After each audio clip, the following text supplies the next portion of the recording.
բանակցությունների ավարտ, դա կարևոր հարց է։ Չէ, տվյալ պարագայում եզրակացությունը կառավարության նա էր, որ ճանաչումը պայմանավորված է բանակցությունների արդյունքով, չէ՞,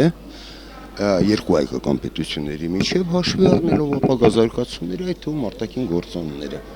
Սա է եզրակացությունը։ Գիտեք, Լավրովի հայտարարության մեջ կան հատվածներ, որոնք շատ հստակ են, առաջինը, որ այլընտրանք չկա խաղաղ կարգավորմանը, որին մենք միանշանակ կողմ ենք, իհարկե չկա այլընտրանք, որ պետք է ամրապնդվի կրակի դադարեցման ռեժիմը, այն ինչի մասին ինքը ասում էր նաև Երևանում, այնպես որ այդ բոլորը նորմալ է։ Ինչ վերաբերում է բուն ճանաչման խնդրին, ապա մեր դիրքորոշումը շատ հստակ է, ու եթե Ադրբեջանը փորձի խուսափել այս զինադադարի հաստատման ռեժիմից եւ նոր ագրեսիա ցավալի, ապա այդ հարցում միանշանակ կմտնի օրակարգ ճանաչման։ Ադրբեջանի մամուլի խոսնակը հայտարարել որ դա ըստ նշանակում է Մինսկյան գործընթացի ավարտ։ Մինսկի գործընթացի ավարտ կնշանակի Ադրբեջանի ագրեսիան, այլ ոչ թե մեր այլ ոչ թե մեր նոր ագրեսիան, այլ ոչ թե մեր իրավական քայլերը։ Եկեք, ես շատ հստակ եմ, եկեք գիտեք ինչ, շատ հստակ ասվեց,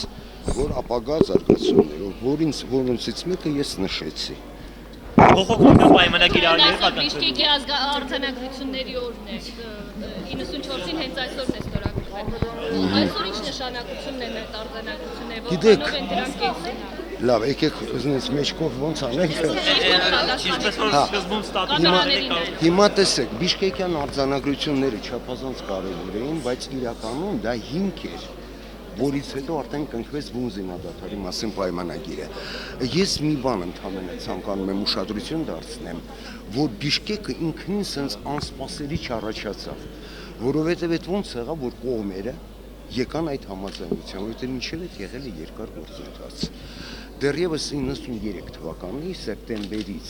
հենց Բաքուն ուղղակի դուրս եկավ բանակցությունների մեջ Ստեփանակերտի հետ եւ եղան բազմաթիվ հանդիպումներ։ Այդ ժամանակ էր այն հայտնի փաստը, որ Հեյդար Ալիևը իր ստորագրությամբ լիազորեց իրենց փոխխոսնակին, իրենց խորհրդարանի փոխխոսնակին, որպեսզի բանակցություններ վարի ԼՂՀ ներկայացուցիչ հետ, ես ֆիքսում եմ ԼՂՀ ներկայացուցիչի հետ բարձր մակարդակի հանդիպում կազմակերպելու համար։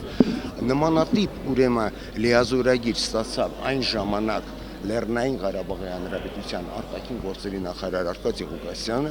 Մոսկվայում եղել է հանդիպում Ջալիլովի իրենց փոխխոսնակի եւ Արկադի Ղուկասյանի միջև, այդ հանդիպման արդյունքում պայմանավորվածություններ եղել մի հատ կարճատև զինադադարի եւ ավելին այդ հանդիպում գաղտնի չէր, բաց էր, դուրս եկան